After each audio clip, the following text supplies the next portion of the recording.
next presentation is by Hajjiya Aisha Babangida, Chairperson Better Life Program for the African Rural Women.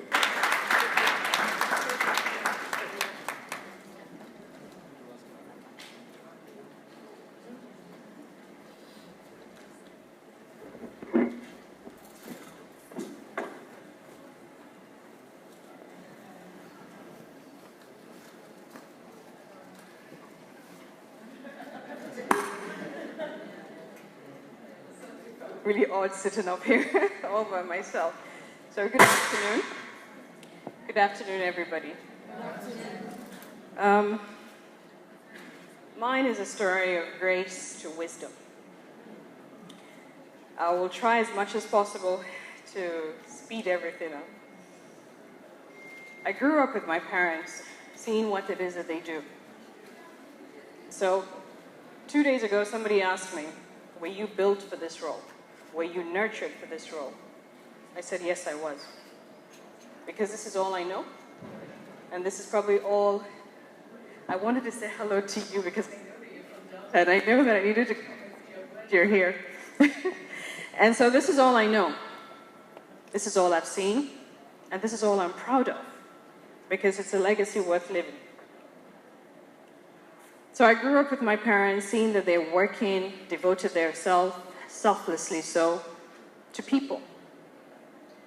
Making sure that they're all okay. So I grew up with this. So here I am married, and then suddenly I'm divorced, and I have a little baby. So I had the biggest wedding anybody could ever imagine. Yes, you can all remember that? Ovation. So I got divorced, and I was thinking now, I have shamed my parents, right? At the same time, I have shamed the people that invested in coming into my wedding, those that came from far away and everything. So how do I now look at each and every one of these people and face them? What do I do? So I prayed to God to get me married quickly.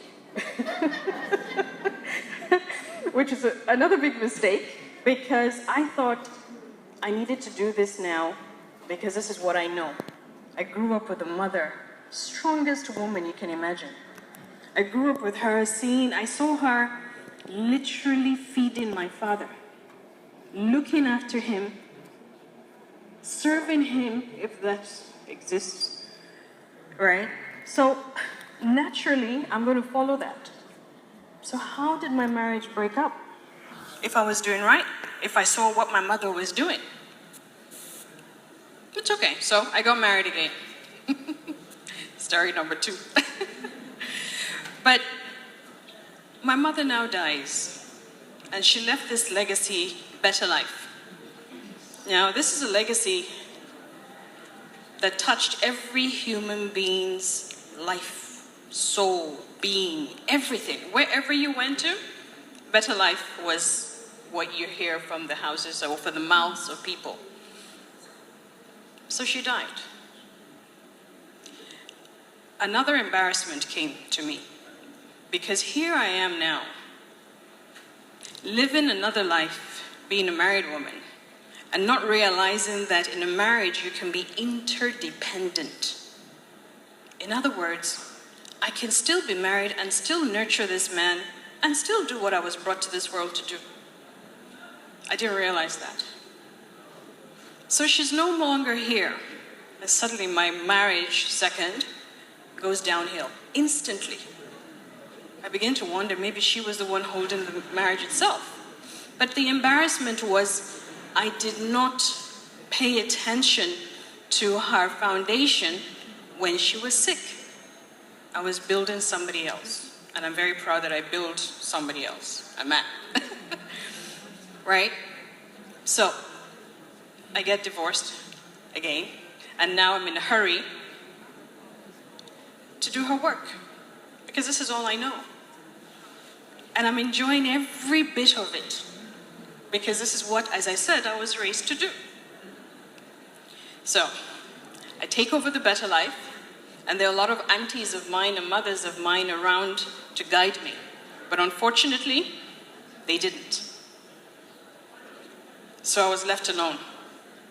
The very information that I needed to make this a complete success, because it was so easy for the better life to actually have gone with my mother. But those that I counted on to give me more information, basic things in the computer, basic things like who her partners were, suddenly nobody was interested. Then my father decides at that time that he wanted to run for election. Which is fine, because it was a blessing in disguise, because that would have, without that, looking after him would have been traumatic. So it engaged him in a lot of people. Maybe that's what God meant for him at that time. So it's fine. So he's running for election. I called a meeting for the Better Life. Everybody.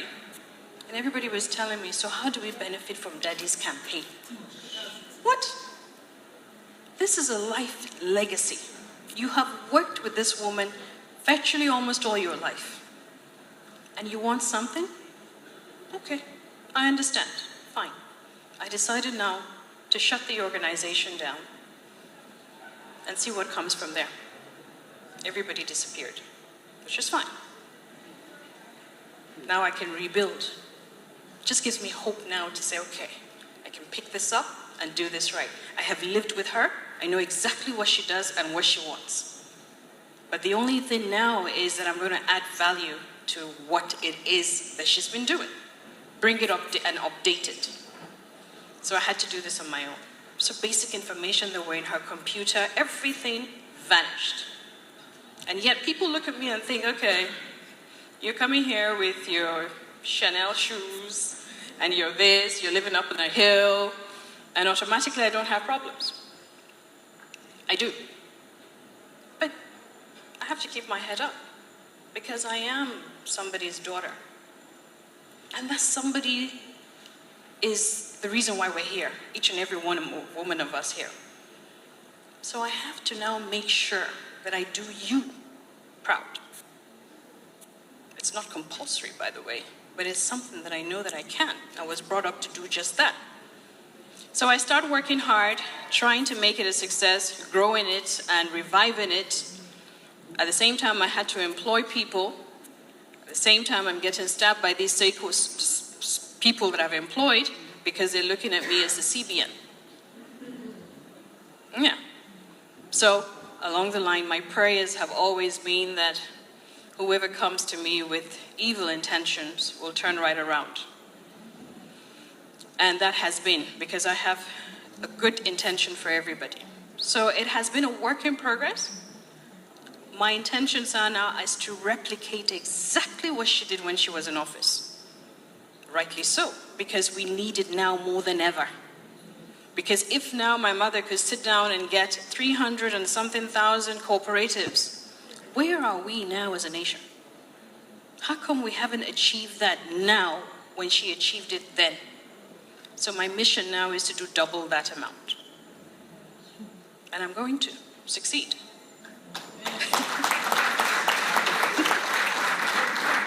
Determination and faith. That is grace.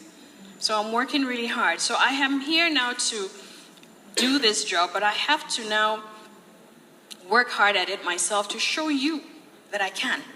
To show you that it is possible, that some people are thinking, because it has been said to me, to my face, that you cannot succeed. You are not your mother. The shoes are too big for you. Okay, I'm fine. The shoes are too big for me, yeah, but I can take it and put it on my head and walk with pride. And build my own self at the same time. Which is fine. You just motivated me to do more. So I'm happy. I have amazing people working for me. We're taking it step by step. But the important thing I've learned is that I needed to set a proper structure. As I told you earlier, this program would have easily had gone with her if I had no interest in it. So I needed to set a structure that in the event my daughter is not so interested in it, but she can come in and sit and look pretty, but the structures are going on. Everything is going on and working the way it's supposed to. My greatest supporters are men. Yeah.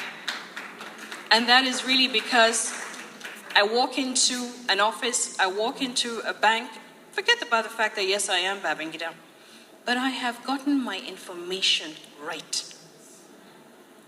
I Googled, I searched, everything, I equipped myself, I trained.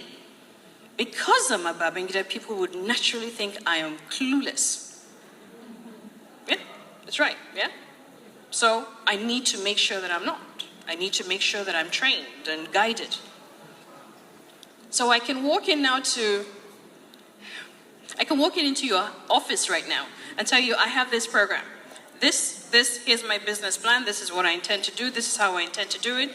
Everything is registered. Are you going to turn me down? No, because I have a product and it's sellable. This is why I think us women should always remember that. Get every information that you can. It's out there for you. This is why the men are successful. It's just a tap and it's done. So I needed something to make the Better Life connect, because I've suddenly now become collateral for a lot of these cooperatives. So I decided to set up a microfinance bank. But I got frightened thinking, how am I going to set up a bank? How is it possible for me to set up a bank? Bank are for bankers. I mean, I don't know anything about finance. I'm a psychologist, for heaven's sake. But then I got a nice guide. I looked for information. I asked the former CBN, what are the rules? He said, you can do it. Find your revision, but you have people that would help you.